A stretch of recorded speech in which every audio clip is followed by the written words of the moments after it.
আসসালামু আলাইকুম এভরিওয়ান, সবাই কেমন আছেন? আশা করছি সুস্থ আছেন, ভালো আছেন এবং নিরাপদে আছেন। আপনাদের জন্য নিয়ে হাজির হলাম আরেকটি ভিডিও। আজকে আমি পাকা আম ফুরিয়ে দেওয়ার আগে আমি চমৎকার একটি রেসিপি নিয়ে হাজির হয়েছি। পুরো ভিডিওটি দেখবেন, তাহলে বুঝতে পারবেন আমি কিভাবে আজকের এই পাকা আম দিয়ে পুডিং রেসিপি তৈরি করেছি। অবশ্যই একবার হলেও দেখে নেব। এখানে আমি একটা পাকা আম নিয়ে নিয়েছি। আমটাকে কিন্তু একদমই পাকা নিতে হবে, যেন আম থেকে অনেক মিষ্টি আসে। আমটাকে আমি এভাবে ছুরি দিয়ে একটু কেটে নিচ্ছি। তারপর একটা চামচের সাহায্যে আমের যে পালগুলো আছে এগুলো আমি এভাবে উঠিয়ে নিচ্ছি। আমি দেশি হোমমেকার ওয়েলকাম করছি বরাবরের মতে আপনাদের জন্য আরেকটি ভিডিও। এবার আমি একটা ছাঁকনির সাহায্যে আমি আমগুলোকে এভাবে ছেঁকে নেব, যেন আমের যে আঁশটা থাকে সে আঁশটা না যেতে পারে। তাই একদম পুরোপুরি আমের পিউরিটা বের করে নেব। আপনারা চাইলে এই কাজটি কিন্তু গ্রাইন্ডারেও করে নিতে পারেন। দেখুন, একদম আমের পিউরিটা আমি বের করে নিয়েছি।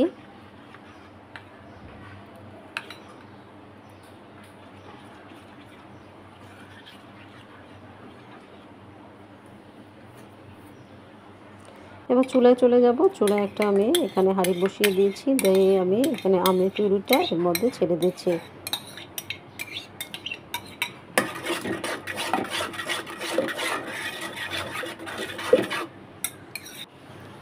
অ্যাড করে দেবো এখানে 1 চামচ পরিমাণ, ফুল 1 চামচ পরিমাণ আগার আগার পাউডার।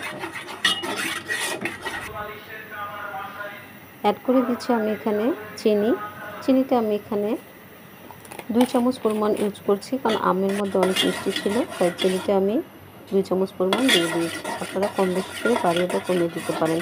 দিয়ে খুব ভালো করে আমি মিশিয়ে নিচ্ছি।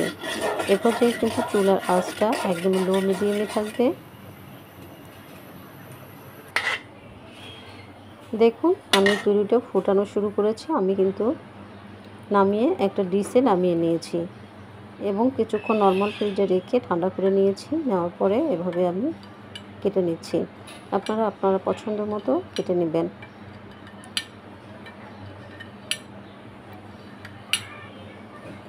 পাকা আম ফুরিয়ে যাওয়ার আগে কিন্তু এই রেসিপিটা একবার হলেও বাসায় ট্রাই করবেন। এতটাই মজাদার এবং এতটাই সুস্বাদু হয় যে ছোটরা থেকে শুরু করে বড়রাও কিন্তু অনেক বেশি মজা করে খেয়ে নেবে।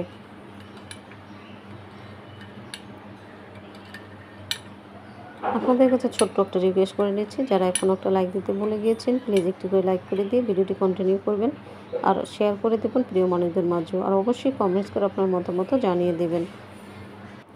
আমি এভাবে কেটে নিয়েছি। নেওয়ার পরে ছুরির সাহায্যে সবগুলোকে এভাবে আলতো করে নিয়ে নিচ্ছি।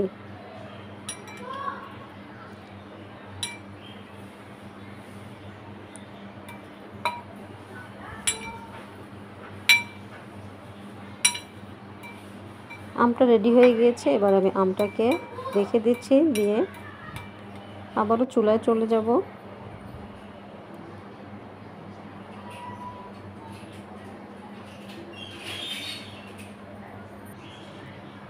চুলায় একটা আবার আমি হাঁড়ি বসিয়ে দিয়েছি, দিয়ে এখানে আমি 1/2 কেজি পরিমাণ দুধ নিয়ে নিয়েছি। এখানেও আমি 2 চামচ পরিমাণ আগার আগার পাউডার দিয়ে দিচ্ছি, দিয়ে ভালো করে মিশিয়ে নিচ্ছি। এরপর দিয়ে কিন্তু আমি চুলাটা অন করিনি, আগে আগার আগার পাউডারটা আমি মিশিয়ে নিচ্ছি, তারপরে চুলাটা অন করে দেব।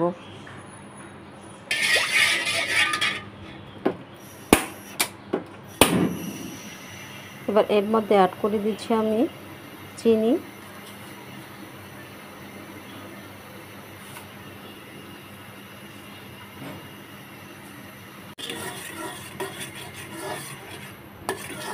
দিয়ে বলক ওঠা পর্যন্ত খুব ভালো করে জাল করে নিচ্ছি।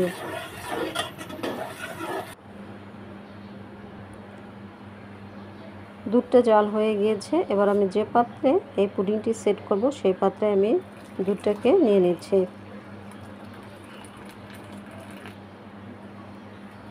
আমি এখানে 2টো বাটি ইউজ করছি।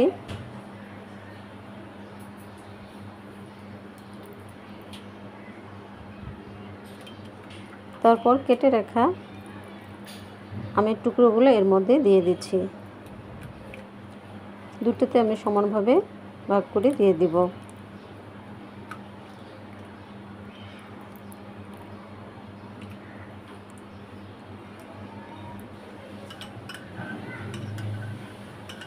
তারপর একটা চামচের সাহায্যে একটু নাড়িয়ে নিচ্ছি।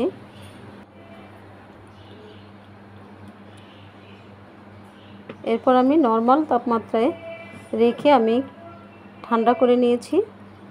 এবার আমি একটা নাইফের সাহায্যে সাইডগুলোকে এভাবে ছাড়িয়ে নিচ্ছি।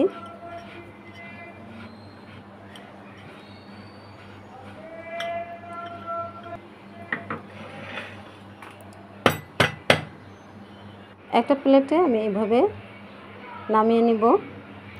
দেখুন কতটা মজাদার এবং দুর্দান্ত হয়েছে পাকা আমের এই পুডিং রেসিপিটি। মুখে দিলেই কিন্তু মিলিয়ে যাবে। অবশ্যই একবার হলো ট্রাই করবেন বাসায়। মেহমান আসলেও কিন্তু চটজলদি এই রেসিপিটি বানিয়ে দিতে পারেন। আমি আপনাদেরকে কেটে দেখাচ্ছি কতটায় নরম তুলতুলে হয়েছে।